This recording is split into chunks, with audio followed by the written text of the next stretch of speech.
and I'm gonna show you. All right, guys, we're back. It's time to pull the motor, so we've got to get to doing that. We've got to prep this motor. I've got a few things that I want to do to it. Back in the day, I didn't shim the oil pump, so I'm gonna remove the oil pan, turn the motor over, obviously, remove the oil pan, and then shim that pump. All right, guys, so we've got just about everything ready so that I can get yanked out. We've got the hoist there. I'm actually gonna set it on that little dolly, move all that shit out of the way so I can take the trans off, and then roll the engine down on the side there so I have room for this and this tire that I got over there to be able to put the trans on the back of this. Now if you come back over here, I know that the back of this car is a mess, but we've got Fidanza, however you say it, lightweight flywheel, and a spec stage 3 clutch with a 6-plug sprung disc.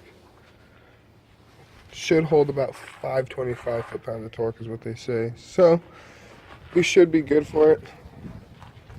But all I've got to do right now is move all this shit out of the way, get it cleaned up, get it ready so that I can just yank this motor mount bolt off, that motor mount bolt nut, just the nut that's on the bottom off, and then we'll be able, the jack is actually supporting the trans right now, so we'll just be able to yank it out. So it's really right there. I actually disconnected. I did one thing I told you I wasn't going to do, but I didn't care because I tested it. There was nothing in the system for the AC, so I just took those hoses off. So it's actually going to come out with the compressor. Compressor will not go back on. Sorry, babe. No AC. Guys, so to get the motor mount bolt off, it's a 19. You're going to need a deep socket, and it's right through that hole right there that I'm shining the light on. You've got to come from underneath the wheel well right here, or the wheel, underneath that control arm, the lower control arm right there, and then bam, there's the motor mount bolt. Like I said, it's a 19 deep socket. And then the last thing that I've got to do, I don't know if you're going to be able to see it from under here. I've got, yep, looks like you can see it. I've got to disconnect the starter, make sure all that stuff's good, and then also the slave for the trans. So what's going on?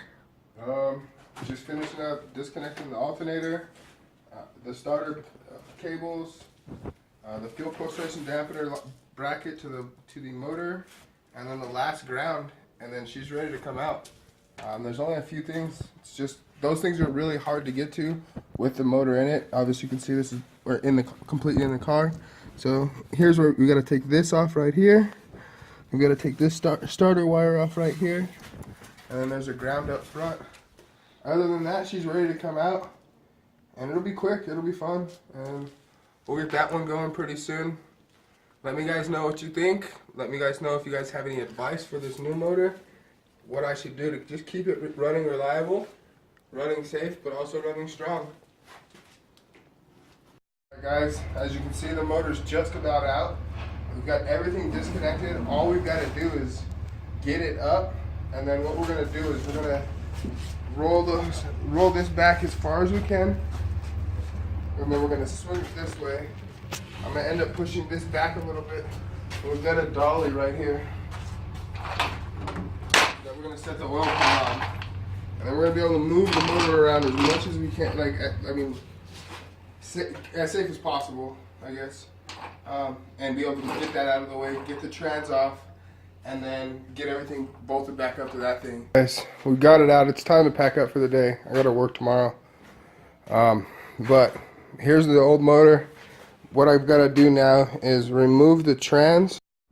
Alright guys, thank you so much for tuning in. I appreciate it. Once again, if you like the video, give us a thumbs up, subscribe for more, and hit us up in the comments. Let us know what you want us to do. Let us know what you guys think we should do with this motor, and how far you think we should push it. Once again, take care guys.